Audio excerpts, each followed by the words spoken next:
Doctor Shafiqul Islam Masud ভাই বলছিলেন, প্রথম যেই দিন আমাকে ডিবি থেকে গ্রেপ্তার করা হয়, আমাকে গ্রেপ্তার করে বাসার ছাদে নিয়ে গিয়ে আমাকে বলা হয়েছিল, এখন যদি তোমাকে গুলি করি তুমি মারা যাবে, আমরা বলে দেব বন্দুক যুদ্ধে তুমি মারা গিয়েছো, আর যদি ছাদ থেকে ফেলে দেই তুমি মরে যাবে, প্রচার করে দেব পালানোর সময় ছাদ থেকে ঝাঁপ দিয়ে তুমি মৃত্যুবরণ করেছো। বলো তুমি কি চাও, বন্দুকের গুলি খেয়ে মরতে চাও নাকি ছাদ থেকে পড়ে মরতে চাও? কতটা নিষ্ঠুর, কতটা অমানবিক, কতটা নির্যাতন তারা করেছে। হাজারো মানুষদেরকে আয়না ঘরে বন্দি করে রেখে অত্যাচার নির্যাতন করেছে। জালেমের জুলুমের সর্বোচ্চ পর্যায়ে যখন চলে গেছে, আল্লাহ তাআলা জালেমদেরকে দেশ ছাড়তে বাধ্য করেছে। এই পৃথিবীতে যুগে যুগে যারাই জুলুম করেছে আল্লাহ তাদেরকেই বিদায় করেছেন। যে যত বড় জালেম তার পতন তত ঘৃণিত, তত নোংরা, কত নিম্ন। নমরুদ জালেম বাদশা ছিলেন, মশার কামড় খেয়ে বিদায় নিয়েছে। কিসের কামড়? ফেরাউন জালেম বাদশা ছিল, পানিতে সুবানি খেয়ে বিদায় নিয়েছে।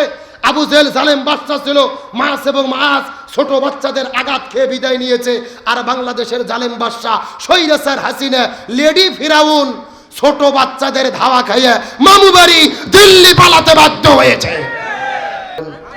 আমার প্রিয় বন্ধুগণ, মুসলমান ভাইরা গভীর মনোযোগ, কোনো দিকে নজর নাই, কোনো দিকে তাকাতাকি নাই, সুন্দর করে বোঝার চেষ্টা করবেন। নবীজির চাচা সাহাবী হযরতে আনজালা রাদিয়াল্লাহু তাআলা আনহু নতুন বিবাহ করার পরে ওই বউটাকে সুন্দর করে নিয়ে আনজালা বাসর ঘরে চলে গেছে। স্ত্রীর সঙ্গে প্রেম ভালোবাসা মহব্বত চলতেছিল। গভীর রজনীতে ফুলসজ্জা রাত পার করতেছিলেন। এমন সময় গভীর রজনীতে ওই মদিনার গলি থেকে কে যেন চিৎকার করে ডেকে বলে, কুতিলা মুহাম্মদ, কুতিলা মুহাম্মদ। মুসলমানদের নবী জমিনের মধ্যে থেকে বিদায় নিয়ে চলে গেছে। হযরত হানজালা কথাটা শোনার পরে ওই বাসর ঘরের মধ্যে বিছানার ভেতরে তার স্ত্রীকে রাখার পরে এক দৌড়ে চলে গেলেন তিনি কূপের মধ্যে ফরজ গোসল আদায় করার জন্য।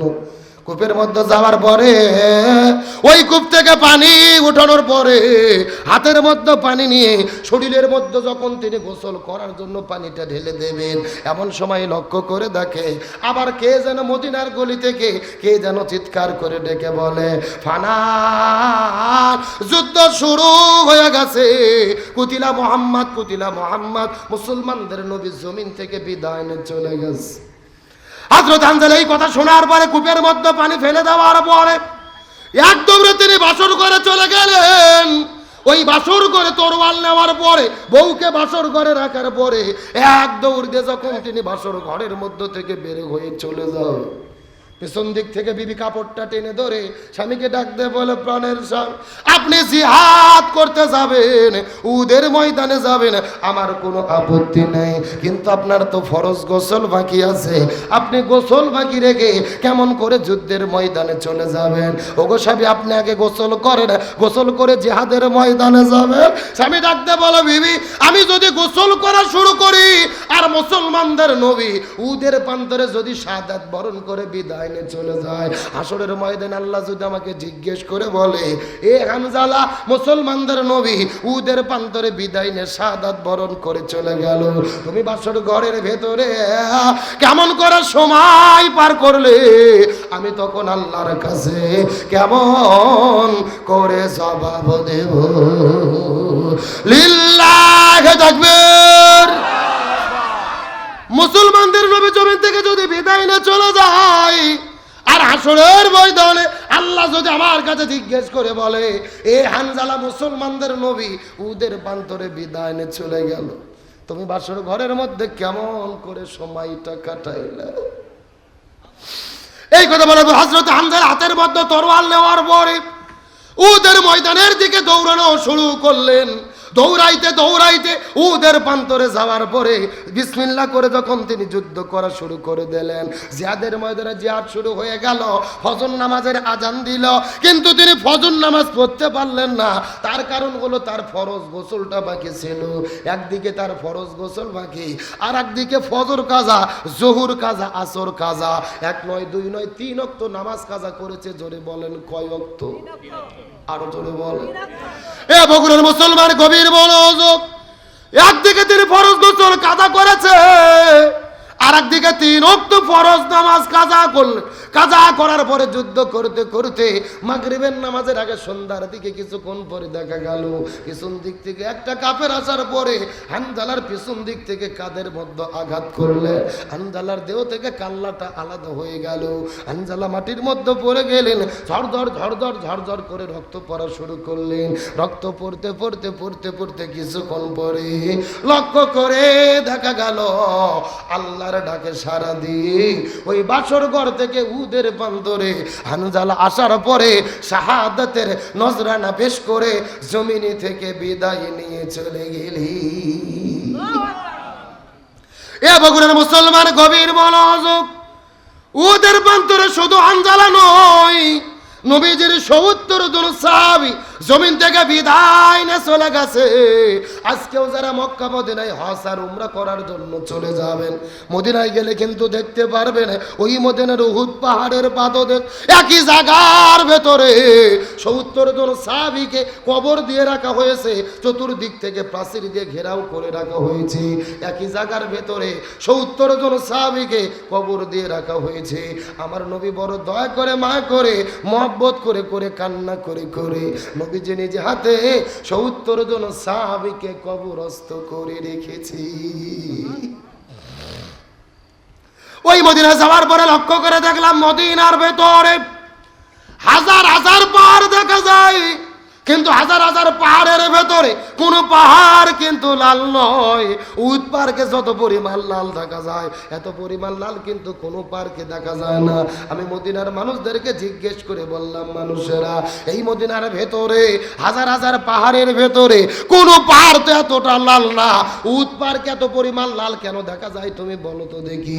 মদিনার মানুষেরা বলে, হুজুর মিথ্যা কথা বলবো না, কিতাবের মধ্যে পড়েছি, পূর্বপুরুষদের কাছে শুনেছি, আমাদের নবী যুদ্ধ করতে করতে করতে করতে করতে উদের প্রান্তরে যখন চলে গেছে ওই কাফেরের বাচ্চারা পিছন দিক থেকে আসার পরে নবীজির মাথার হেলমেটের মধ্যে আঘাত করে দিয়েছে।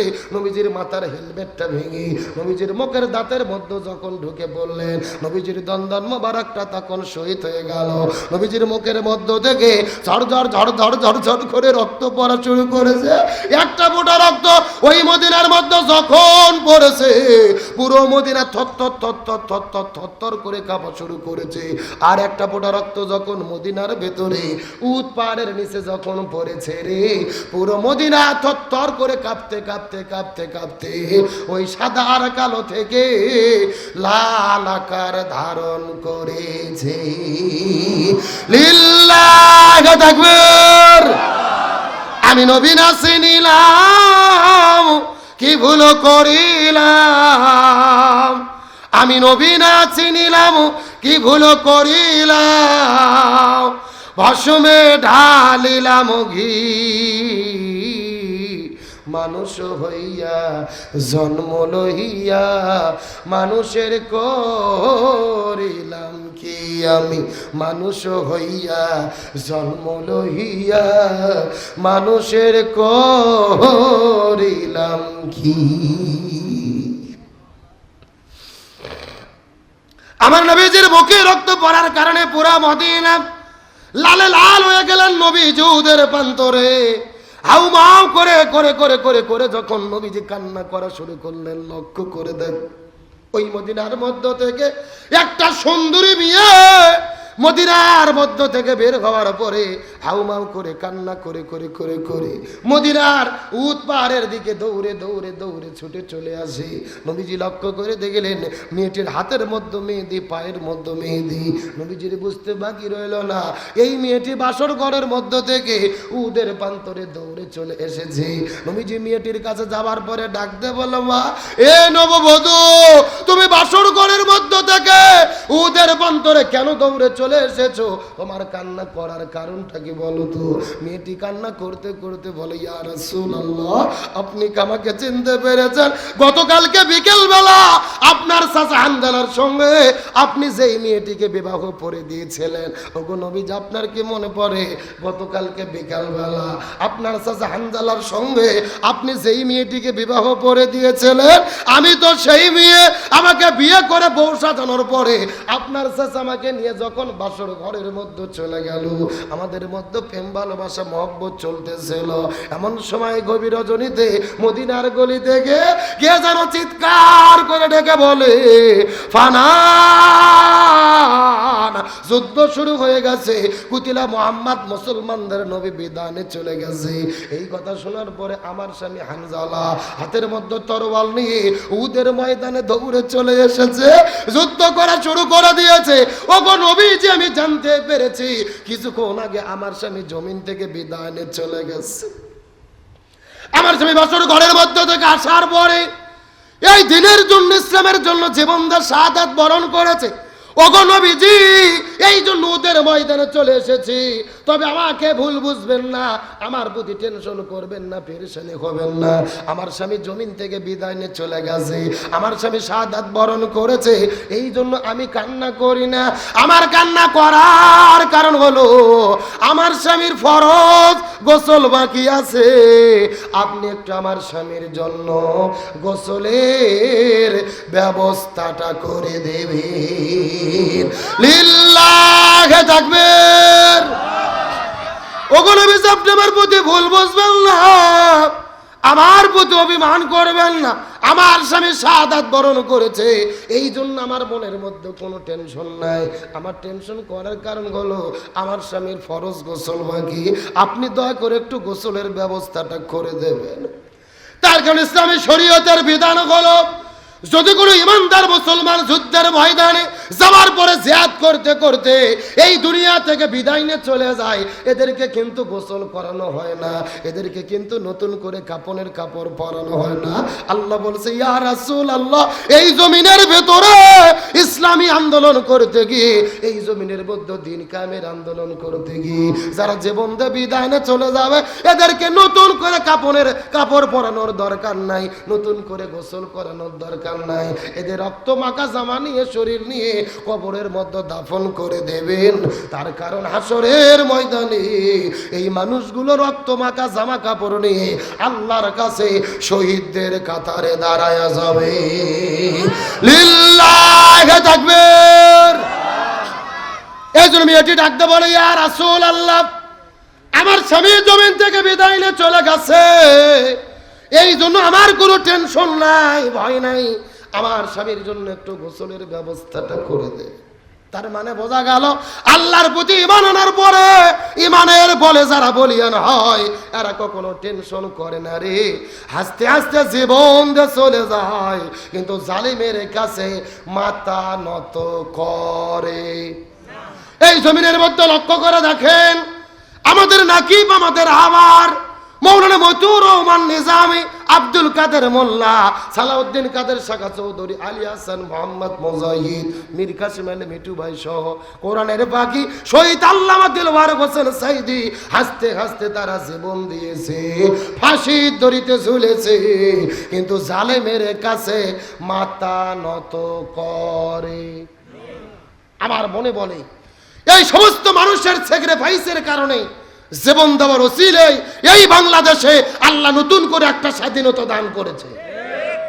গতকালকে ডক্টর শফিকুল ইসলাম মাসুদ ভাইয়ের একটা সাক্ষাৎকার শোনার পরে নিজের অজান্তেই কেঁদে ফেলেছি। কি ইমানি পরীক্ষা তাদেরকে নিয়েছেন, একটানা 57 দিন, 60 দিন, 75 দিন করে একটানা তাদেরকে রিমান্ডে নিয়ে এমন অত্যাচার নির্যাতন করেছে।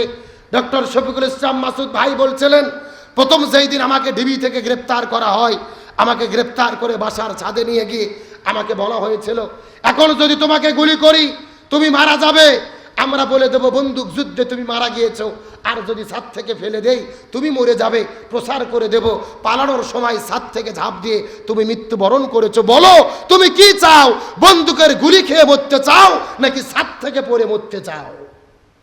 কতটা নিষ্ঠুর, কতটা অমানবিক, কতটা নির্যাতন তারা করেছে। হাজারো মানুষদেরকে আয়না ঘরে বন্দী করে রেখে অত্যাচার নির্যাতন করেছে। জালেমের জুলুমের সর্বোচ্চ পর্যায়ে যখন চলে গেছে, আল্লাহ তাআলা জালেমদেরকে দেশ ছাড়তে বাধ্য করেছে।